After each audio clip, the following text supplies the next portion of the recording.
ساری نندیں سسرال چلی گئی، پھر بھی وہاں سے کوچا کرتی، بھابھی کو بھون کو رکھنا، آزاد مت ہونے دینا، تو تیرا گھر دیکھ لے، سسرال میں ہے، میکے میں ڈائریکشن دے رہی ہے، روز پہنچی ہوئی ہے پریشان کرنے کے لیے اپنی بھابھیوں کو۔ یہ اس لیے میں بول رہا ہوں تاکہ اپنے بچیوں کو تعلیم دو اس بات۔ اللہ کریم نے حضرت آدم کی بائیں پسلی سے کیوں پیدا کیا اماں حوا کو، اور یہ بھی فرمایا کہ عورتیں ٹیڑھی پسلی سے پیدا کی گئی ہیں، ان کی فطرت میں ٹیڑھا پن ہے، یہ ٹیڑھی ہی رہے گی، ان کے ٹیڑھے پن سے فائدہ اٹھا لینا، سیدھا کرو گے تو ٹوٹ جائیں گی، طلاق ہو جائے گی۔ یہ جو بائیں پسلی ہے، اللہ چاہتا تو یہ داہنی والی پیدا کر دیتا، یا اتنے موٹی والی حدیث پیدا کر دیتا جو پیر والی کی، ہاتھ والی کو۔ اس پسلی سے جو بائیں طرف کی تھی، کیوں پیدا کیا اماں حوا کو؟ اس لیے کہ دل اسی طرف ہے، اسی پسلی کے نیچے دل ہوتا ہے۔ گویا رب نے یہ بتانا چاہا ہے، او میرے بندو، عورت دل میں بٹھانے کی چیز ہے، سر پہ بٹھانے کی چیز نہیں ہے۔ گڑبڑی وہی ہوتی ہے جب لوگ اپنی عورتوں کو سر پہ بٹھا لیتے ہیں۔ عورتوں کو سر پہ مت بٹھاؤ، دل میں بٹھاؤ، اور دل اوپر سے نہیں دکھتا ہے، چھپا ہوا ہے، لہذا عورتوں کو چھپا کر رکھا کرو، پردے میں رکھا کرو۔ سبحان اللہ۔ رسول رحمت صلی اللہ تعالی علیہ وسلم کی پیارے دیوانوں، تربیت کرو اپنے بچوں کی۔ ایک بچہ تھا جو چوری کرتا تھا، پھر قتل کرنے لگا۔ جج نے فیصلہ سنایا، ماں نے کبھی بھی اپنے بیٹے کو تلقین نہیں کیا۔ جج نے فیصلہ دے دیا کہ اس کو پھانسی کی سزا سنا دی جائے۔ جب پھانسی پر لٹکانے کی تاریخ آئی تو پوچھا گیا، تمہاری کوئی آخری خواہش ہے؟ کہا ہاں۔ کہا کیا خواہش ہے؟ کہا میری ماں کو بلا دو، میں اس سے کچھ بات کرنا چاہتا ہوں۔ ماں آئی تو بیٹے نے کہا ماں تھوڑا اور قریب آ جا۔ ماں قریب ہوئی، کہا ذرا اپنا کان میرے منہ کے پاس لیا، میں تیرے کان میں بھی بات کرنا چاہتا ہوں۔ جب ماں نے اپنا کان اپنے بیٹے کے منہ کے پاس کیا نا، تو بیٹے نے پورا منہ کھولا، پورا کان بھر کر کے پورا کان دبا کے کاٹ کے کھا گیا۔ چلائی زور سے ماں، پورا ہال چلا اٹھا، اے ظالم! کہا جج صاحب معاف کیجیے گا، میں اپنی ماں کو اس وقت یہی سزا دے سکتا تھا جو میں نے دیا۔ اگر میری ماں نے میری چھوٹی چھوٹی غلطیوں پر میری تنبیہ کی ہوتی، تربیت کی ہوتی، تو میں اتنا بڑا مجرم نہ بنتا اور آج پھانسی پہ جھولنے کی تیاری میں نہیں ہوتا۔ یہ میری ماں کا قصور ہے۔ پتا چلا اگر مائیں اور باپ اپنے بچوں کی صحیح تربیت کرے تو بچے جرائم پیشہ نہیں بن سکتے ہیں، بلکہ خوبصورت پاکیزہ کردار کے حامل بن سکتے ہیں۔ اس لیے ہماری ذمہ داری ہے۔ کچھ لوگ ایسے بھی ملتے ہیں، بات بات میں طلاق۔ ہم بھی روز چلتے رہتے ہیں، کبھی کبھی وکیلوں سے ملاقات ہو جاتی ہے، بولے مولانا کیا کرتے ہیں؟ تقریر وغیرہ کرتے ہیں۔ کہا یار آپ لوگ تقریر میں سمجھاتے ہیں مسلمانوں کو کیوں اتنی طلاقیں لوگ دیتے ہیں؟ یہ کورٹ میں عورتیں بھاگتی پھرتی برقع پہن کر کے، ایک لڑکا گود میں لیے ہیں، ایک انگلی پکڑا ہوا پی پی کرتی آتی ہیں، بڑی بے عزتی ہوتی ہے۔ اب بتائیے یہ احساس ایک وکیل کو ہے، مگر ہمارے معاشرے میں رہنے والے انسان کو نہیں ہے۔ نمک تیز ہو گیا دے طلاق، روٹی جل گئی 3 طلاق۔ ارے بھائی صاحب، اگر کوئی ایک گولی میں مر جاتا ہے تو 3 گولی برباد کرنا کوئی ضروری ہے؟ 3 8 6 بجے ایک ساتھ 3 گولی مارتے۔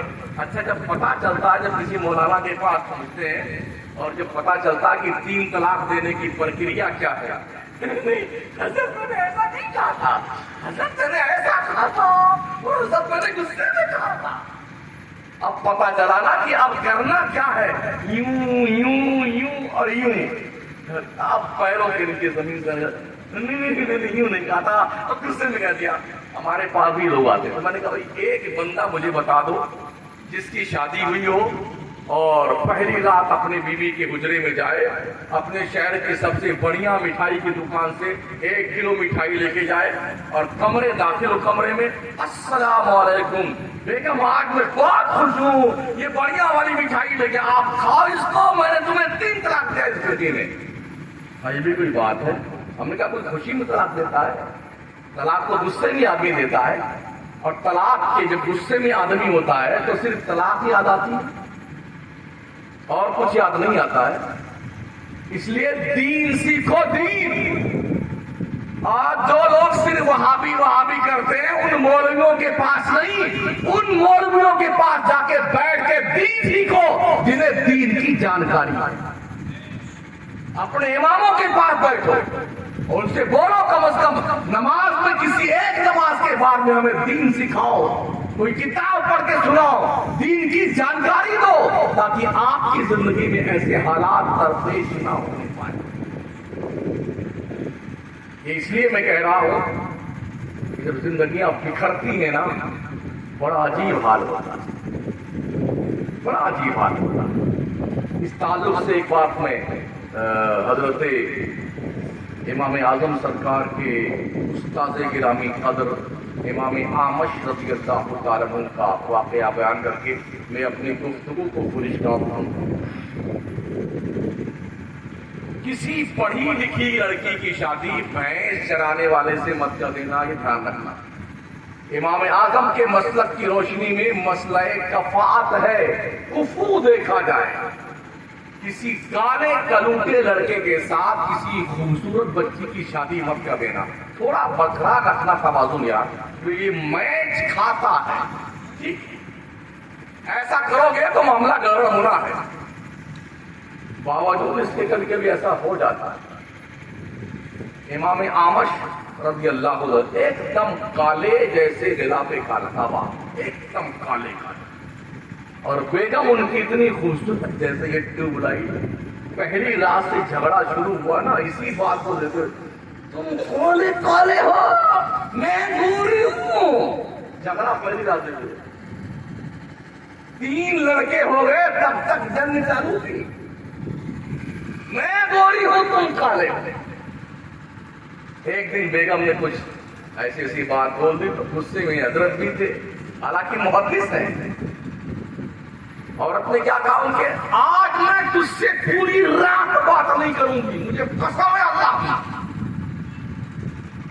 غصے میں حضرت بھی آ گئے، اگر تو نے آج کی رات میں بات نہیں کیا تو تجھے پیٹ ڈالا۔ کہہ تو دیا، پھر احساس ہوا بہت ضدی عورت ہے، یہ رات میں بات نہیں کرے گی، صبح ہوئی تو نکاح سے نکل جائے گی، پھر ہمارے 3 بچوں کا کیا ہوگا؟ اب یہ فکر رہی کہ تو رات میں ہی عشاء کے بعد جلدی چل کے امام اعظم کے پاس آئے گا، ارے بیٹے نعمان غضب ہو گیا، ارے بیٹے نعمان غضب ہو گیا، ارے حضور اتنی رات گئے کیسے؟ سارے بیٹے یہ مسئلہ پیش آ گیا، کیا حضور کیا بات؟ ہاں ایسا مجھے تو پتا ہے نا تیری استانی امی کتنی ضدی کا، ہاں وہ تو معلوم ہے، ہاں ایسا ہوا، اس نے ایسا کہا تو میں نے بھی ایسا کہہ دیا۔ کوئی بات نہیں، ارے بیٹا کوئی بات نہیں، صبح ہوتے نکال سے نکل جائے گی، کوئی رستہ نکال۔ ٹھیک ہے نکالتا، مسجد کے مؤذن کو بلایا، کہا مؤذن صاحب آ جاؤ، آج صبح فجر میں اذان وقت فجر ہونے کے 1 گھنٹہ پہلے لگانی ہے۔ ہاں لگا دوں گا سر، بالکل لگا دوں گا، حضرت آپ جائیے۔ اب وہ گئے، پھر پڑھ کے، ارے بیٹے نعمان مؤذن کو بتا دینا سو نہ جائے، ہاں بتا دینا اسے، حضرت جائیے نا۔ اب وہ آئے، اپنے کمرے میں بیٹھے، بیگم سامنے والے کمرے میں، بیگم رات بھر دعا مانگتی، یا اللہ جلدی صبح ہو، یا اللہ جلدی اس کے نکاح سے نکلوں، یا اللہ جلدی صبح ہو، اور حضرت رات بھر یا اللہ مؤذن سو نہ جائے، یا اللہ مؤذن سو نہ جائے۔ جیسے فجر کا وقت شروع ہونے میں آدھا پونا گھنٹہ باقی تھا تو مؤذن صاحب نے لگائی، اللہ اکبر اللہ اکبر۔ بیگم جھٹ سے کود کے گیلری میں آئی، الحمدللہ آج میں تیرے نکاح سے نکل گئی۔ تو حضرت کی گیلری میں آئے، الحمدللہ اذان 1 گھنٹہ پہلے لگوا دی، کہاں جاؤ گے؟ کہاں جاؤ؟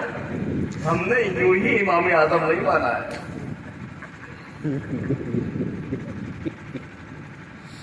یہ ہے فقہ. جو بھی وہاں بڑا کمپنی غیر مقلد، ہم فقہ نہیں مانتے. بدھو میاں فقہ نہیں مانو گے تو اپنگ اور اپاہج ہو جاؤ گے. اپاہج. امام اعظم ابو حنیفہ نے یعنی ایک ایسی زندگی جو ایسے موڑ پہ کہ بالکل اب رشتہ ختم ہونے والا تھا، ایسی ترکیب سے مسئلے کا حل نکالا کہ نکاح سے جانے سے وہ رہ گئی نکاحی میں، طلاق واقع نہیں ہوئی. اس کو کہتے ہیں فقہ امام اعظم ابو حنیفہ.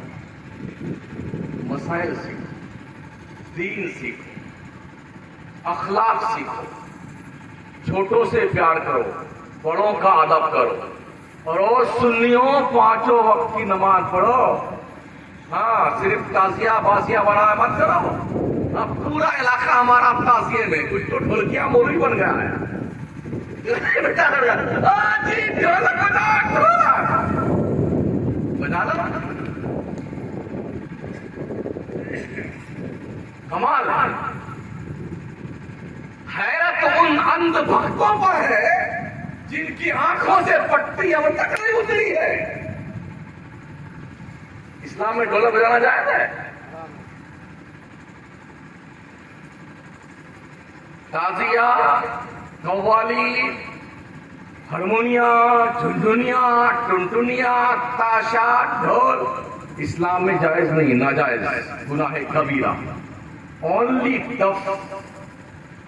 دف کا مطلب صرف ایک طرف چمڑا مڈا ہوتا ہے، دوسری طرف کھوکھلا ہوتا ہے، اوپن ہوتا، کھلا ہوتا ہے. صرف دف بجانا اسلام میں جائز ہے، ڈھول نہیں. سمجھ رہے ہیں؟ ہمارا سنی محرم میں چھٹی لے کے بمبئی سے آتا ہے ڈھول بجانے کے. چاند رات سے لے کے پورا 10 دن تک پھر اس کو سکھائی کرتا ہے آگ کے بعد. ایسا لگتا ہے کہ شیطان جو ہے اس مردود کے دماغ میں کیڑے کا کاٹا، اور کود اور کود. یہی کرتا ہے نا. اتنی بڑی ڈھول ڈنڈے میں لڑکا تھا.